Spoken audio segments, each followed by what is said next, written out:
தாழ்மையில் நம்மை நினைத்தவரை துதியுங்கள், அவர் கிருபை என்றும் உள்ளது. தாழ்மையிலும் நினைத்த தேவன் ஆண்டு முழுவதும் காத்த அவருடைய கிருபை. பிரியமானவர்களே, இந்த ஆண்டை நாம் திரும்பி பார்க்கும்போது நம்முடைய வாழ்க்கையில் எல்லா நாட்களும் உயர்ந்ததாக இருக்கவில்லை. சில நாட்கள் சிரிப்போடு கடந்திருக்கிறோம், பல நாட்கள் கண்ணீரோடு கடந்திருக்கலாம். வெற்றியின் நாட்களும் இருந்திருக்கலாம், அதே சமயம் தாழ்மையின் பள்ளத்தாக்குகளும் இருந்திருக்கலாம். அப்படிப்பட்ட தருணங்களை பார்த்து தான் சங்கீதக்காரன் சொல்லுகிறான், தாழ்மையில் நம்மை நினைத்தவரை துதியுங்கள். தாழ்மை என்றால் என்ன?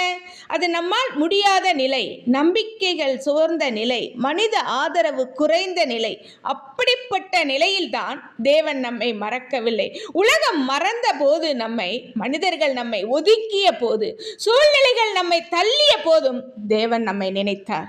இந்த வருடம் முழுவதும் நாம் விழுந்த இடங்களிலும், உடைந்த தருணங்களிலும், பதில் கிடைக்காத ஜெபங்களின் நடுவிலும் நாம் இன்றும் உயிரோடு இருக்கிறோம் என்றால் அது தேவன் நம்மை நினைத்ததற்கான சாட்சி.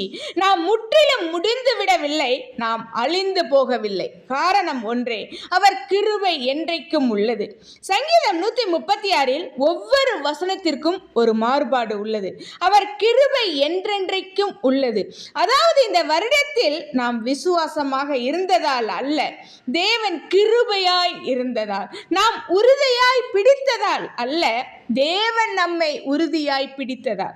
இன்று நாம் புதிய ஆண்டை நோக்கி செல்லும் முன் இந்த உண்மையை மனதில் ஆழமாக பதியட்டும். நாம் தாழ்ந்திருந்த போதும் தேவன் நம்மை நினைத்தார். நாம் பலவீனமாய் இருந்த போதும் தேவன் நம்மை பாதுகாத்தார். நாம் தெரியாமல் நடந்த போதும் தேவன் பாதையிலே வழி நடத்தினார். நாம் கேட்கிறோம், புகழுக்காக அல்ல, கட்டாயத்திற்காக அல்ல, பயத்திற்காக அல்ல, கிருபைக்காக துதி செலுத்துங்கள். இந்த வருடம் முழுவதும் நம்மை காத்த, நம்மை நினைத்த, நம்மை விட்டுவிடாத தேவனை துதியுங்கள். ஏனெனில் தாழ்மையில் நம்மை நினைத்தவரை துதியுங்கள். அவர் கிருபை என்றென்றைக்கும் உள்ளது. கர்த்தர் தாமே ஆசீர்வதிப்பாராக. ஆமேன்.